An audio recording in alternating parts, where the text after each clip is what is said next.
오늘 함께 나누실 하나님의 말씀 사도행전 19장 23절로 31절의 말씀입니다. 사도행전 19장 23절로 31절의 말씀 제가 한 절씩 교도하겠습니다. 제가 먼저 23절 말씀 봉독하겠습니다.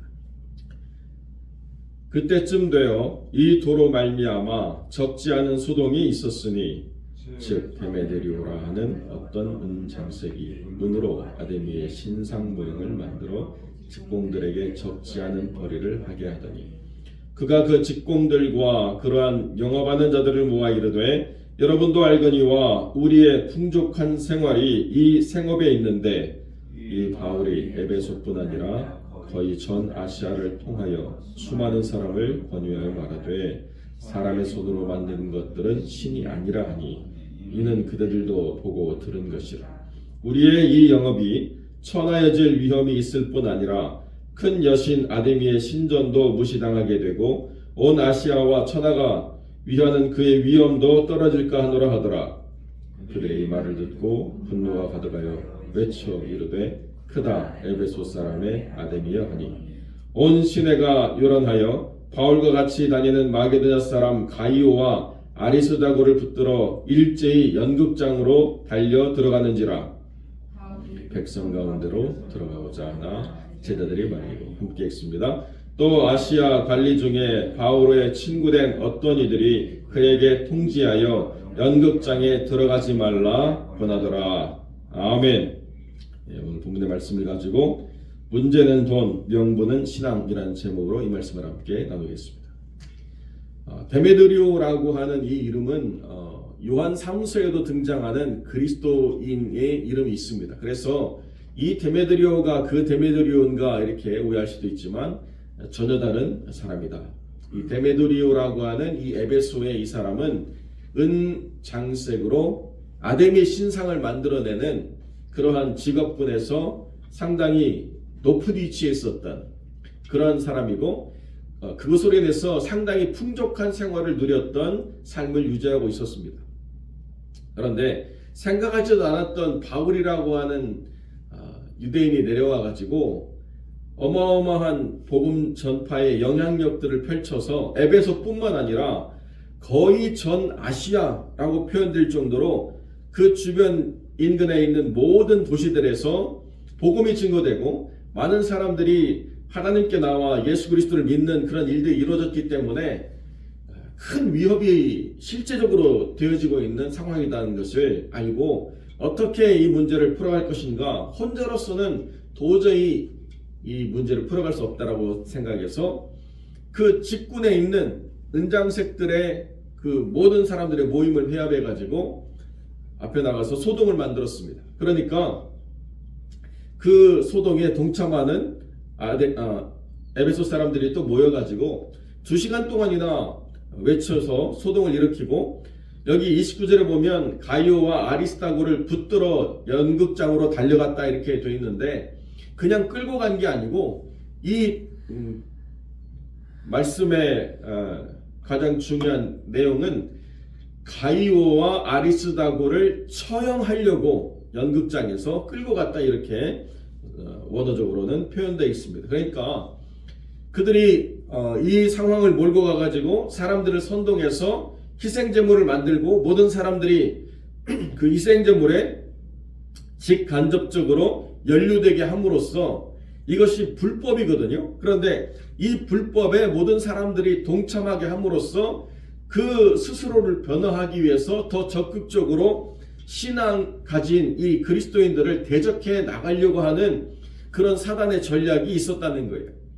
모든 사람들이 합법적으로 이 모든 것들을 펼쳐나갔다고 한다면 총독에게나 또는 민회에 소송을 제기해서 문제를 풀어갔어야 되는데 불법으로 사람들을 선동하고 거기에 두 사람을 희생제물로 죽이게 해가지고 모든 사람들이 이 선동과 불법적인 사형집행의 죄를 감당해야 될 상황에 처함으로써 적극적으로 가담했든 아니면 거기에 있었든지 간에 자기에게 피해가 올 것들을 이제는 변호하기 위해서 교회와 믿는 성도들을 대적하는 입장으로 끌고 가려고 했던 아주 악한 전략이 여기에 있었다는 거죠. 사람들을 선동하는 가장 중요한 이슈는 뭐였느냐? 대대적으로 떠들었던 게 이 에베소의 여신 아데미를 우리가 잃어버리면 안 되지 않느냐? 이것을 지켜 보존해야 되지 않느냐? 크다. 에베소 사람의 아데미여. 이것들을 계속 선동해 나가는 거예요. 그런데 실상 본질은 뭐죠? 아데미 신앙을 지켜나가기 위해서 선동한 게 아니고 사실은 생업이 위축돼 가지고 돈이 안 들어와서 문제였다는 거예요. 그러니까 문제는 돈인데 포장은 어떻게 했느냐? 명분은 신앙으로 잘 포장하고 나니까 사람들이 그 포장된 명분에 들어오기가 쉽고 정당성을 찾기 쉬워가지고 거기서 함께 수많은 사람들이 외치고 2시간 동안이나 소위 사태를 일어난 일들을 만들었다. 이렇게 성경이 말하고 있습니다. 그래서 이것이 에베소에서만 일어나는 일이냐? 그게 아니고 사실은 어디서나 사람의 삶에 있어서는 다 목적과 명분이 다를 때가 너무나도 많이 있다는 것입니다. 목적이 뭐냐? 목적이 추구하는 바가 다양한데 명예가 될 수도 있고 돈이 될 수도 있고 자기의 뜻하는 어떤 일의 성취가 될 수도 있고 다 감추어진 목적이 있는데 명분을 어떻게 세우느냐에 이 일의 성패가 달려있다고 생각하면서 명분을 잘 포장하려고 한다는 것입니다. 여러분, 왜 그렇게 능력을 행하게 하신 하나님이 이때만큼은 바울에게 개입하지 않도록 끌어내시고 거기에 소유 사태를 그냥 그렇게 관망하셨는가? 하나님도 이 상황에서 바울이 희생당하지 않도록 바울을 지키셔야 됐고 또 이런 명분에 감추어진 본질적인 목적이 영적인 것이 아니었기 때문에 바울이 들어가서 문제를 해결하고 바울의 설명을 통해서 문제가 다듬어지지 않을 것을 하나님이 아시고 아시아의 관원들인 친구들을 통해서 바울을 지키도록 하나님이 이렇게 이끌어가 주셨다는 것입니다. 명분이 신앙이고 목적도 신앙이라고 한다면 영적 싸움의 본질의 문제를 바울이 들어가서 물리치고 해결할 수 있는 근거가 되지만 사실은 돈이고 명분만 신앙이었기 때문에 바울이 개입할 이유가 전혀 없었다는 거죠. 하나님 어떻게 이끌어 가시느냐? 우리가 다 읽진 않았지만 그 에베소에 상당한 권위를 가지고 있는 공문이었던 서기관이 가가지고 그들을 진정시키면서 그들의 불법성과 그 문제에 대한 위법사항들을 지적하고 그들을 잠잠케 하고 다 흩어버렸다는 것입니다. 그러니까 돈 문제라고 하는 것을 바르게 깨달은 한 서기장이 나가서 이 돈 문제가 더 이상 불법을 만들지 않도록 흩어져야 되는 것을 로마 법을 적용해가지고 다 풀어갔다는 거죠. 그러고 나니까 그들이 그 소유에 대해서 더 이상 주장할 바가 없어가지고 각기 자기 길로 가게 되는 그런 진정사태를 맞이하게 됐다. 성경이 이렇게 이야기하고 있는 거죠. 맘몬이라고 하는 이 우상숭배가 에베소의 문제뿐만 아니라 교회의 문제도 여전히 이 맘몬의 문제를 가지고 사람들이 다투고 싸우고 여러 가지 불법적인 일들을 벌이는 그런 상황들을 우리가 보게 되는 것입니다. 이 참 안타깝죠. 명분은 신앙인데 실제적으로는 돈 문제일 때가 있다는 것입니다. 그것이 교회 안에서도 그런 문제로 발전되는 것, 이게 참 안타까운 거죠. 예를 들려고 하니까요 더 교회가 비참해지는 것 같아가지고 굳이 예를 들지 않겠습니다만은 참 교회가 무엇 때문에 치열해야 되느냐? 신앙 때문에 우리가 치열해야 되거든요. 그런데 돈 때문에 다투고 싸우고 갈라서고 서로를 미워하고 이런 문제가 있는 것이 참 불편한 현실이죠. 사랑하는 성도 여러분, 본질이 돈이어서는 안 되는 것, 이것이 우리의 신앙의 가장 중요한 핵심입니다. 맘몬이라고 하는 이 우상 숭배가 교회에 들어오지 않도록 우리를 지켜나가는 것이 가장 중요하다는 거예요. 만약에 신앙의 문제가 돈으로 연결돼 가지고 그것이 해결되지 않으면 여러분 아나니아와 삽비라의 사건을 보면서 우리가 깨달아야 된다는 거죠. 만약에 이것이 신앙의 문제인 것처럼 포장하지만 돈의 문제라고 한다면 하나님은 그 교회의 순수함과 정결성을 위해서 아나니아와 삽비라의 사건처럼 그 영혼이 더 이상 그 문제로 교회를 오염시키지 않도록 하나님이 거두시는 일들이 있다는 거죠. 이게 우리가 두렵고 떨림으로 우리의 신앙을 지켜나가야 될 가장 중요한 부분이라는 것입니다. 교회가 신앙 안에서 순수성을 가지려고 하면 명확하게 명분만 잘 포장해가지고 오르니 그러니 싸우는 이런 소모적인 싸움에 휘둘리지 않고 그 문제가 영적인 문제고 본질의 문제고 신앙의 문제인 것을 잘 분별하는 영적 분별력을 가지고 갈등과 분열을 우리가 파악하면서 나가야 되는 그런 삶이 우리에게 반드시 있다는 것입니다. 제가 한국에 있을 때 어느 교회에 섬기시는 변호사님과 이렇게 만나서 잠깐 얘기를 나눈 적이 있었는데요. 자기가 파악한 것만 그해 교회 소송이 1000건이 넘는데요. 다 그 문제를 해결할 수가 없어가지고 그 1000건이나 되는 모든 문제의 핵심이 뭐냐? 다 돈 문제라는 거예요. 돈 때문에 싸우고 다투고 돈 때문에 갈라서고 돈 때문에 오르니 그러니 따지고 온갖 돈의 문제를 가지고 이야기하면서 명분은 뭐냐? 명분은 교회고 명분은 하나님이고 명분은 신앙이라고 말하는 이 모순이 한국교회를 얼마나 병들게 했는가 이를 말할 수가 없죠. 이민교회도 그런 문제가 있어서 여러 어려움들을 겪었던 그런 상황들이 있습니다. 그렇기 때문에 우리가 신앙을 가진다라고 하는 것은 돈의 영향력 아래서 완전히 벗어날 수 있는 그런 삶으로 나아간다는 것을 말하는 것이 아니라 돈을 다스려가면서 신앙의 본질을 지켜가는 것에 우리가 초점을 흐리지 않고 분명하게 서야 된다는 것을 우리가 파악해야 된다는 것이죠.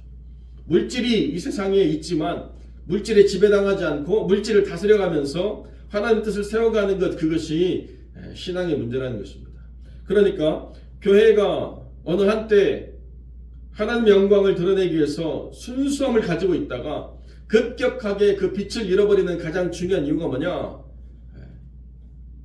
늘 스스로를 잘 포장했지만 속사람이 결국에는 만몬이라고 하는 이 돈의 신 앞에 굴복당할 때 그런 문제가 발생한다는 거죠.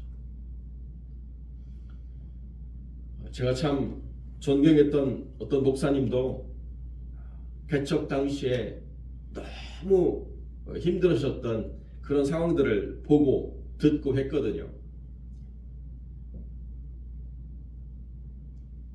그런데 교회는 그 목사님의 순수성을 보면서 굉장히 뜨겁게 성도들이 모이고 기도하고 그리고 폭발적으로 성장하는 교회가 되었습니다.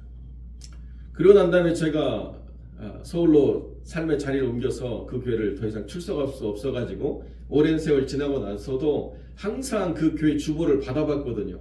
그 목사님이 쓰시는 글이나 또 그 교회를 제가 사랑해가지고 어떻게 진행된 모습들을 이렇게 쭉 보다가 기회가 돼가지고 몇 년이 지나서 그 교회가 건축을 마치고 또 성전 이전했다는 소식을 들어서 기회가 돼가지고 그 교회를 찾아갔습니다. 목사님을 뵀는데요. 보는 순간 알겠더라고요.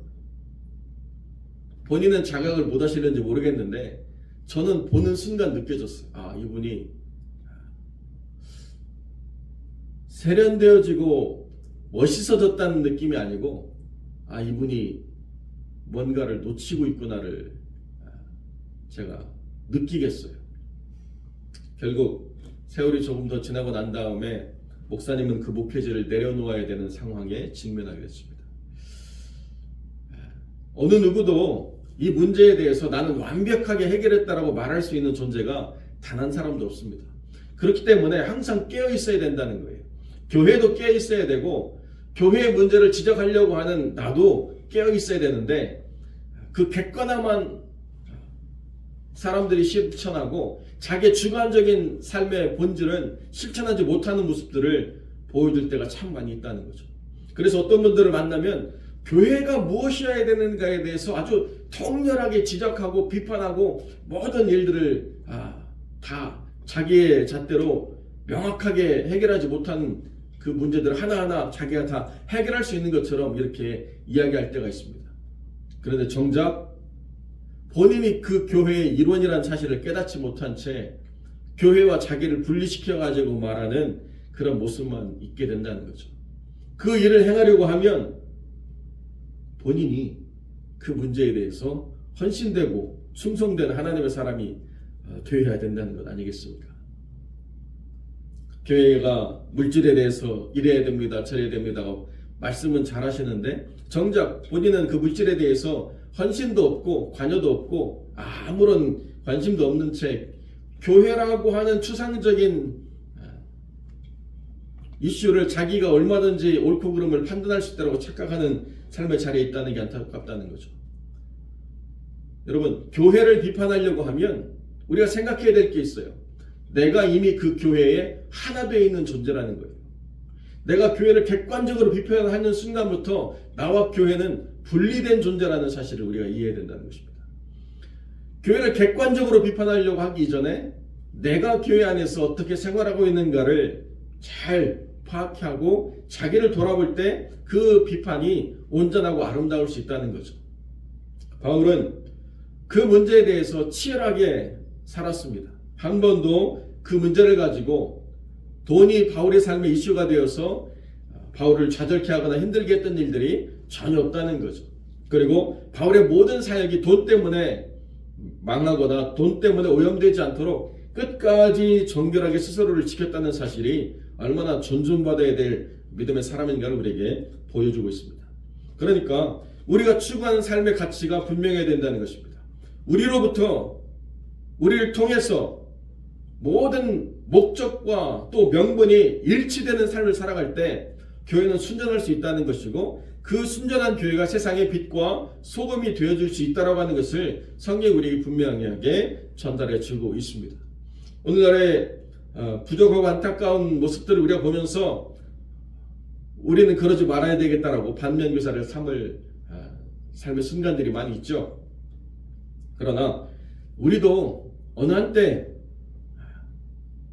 본질을 파악하지 못한 채 잠깐 눈 감거나 또 잠깐 타협하면 이내 곧 문제와 명분을 서로가 일치시키지 못하는 그런 삶의 자리에 있을 수 있다는 것을 늘 깨어서 경상하고 돌아보아야 되는 믿음의 사람들이 되셔서 주님의 교회, 하나님 뜻대로 사용되어지는 거룩한 교회 공동체로 화평장로교회가 늘 언제나 깨끗하고 정직한 믿음의 사람들로 세워져가는 하나님의 사람들이 되어주시기를 주님의 이름으로 축원드립니다.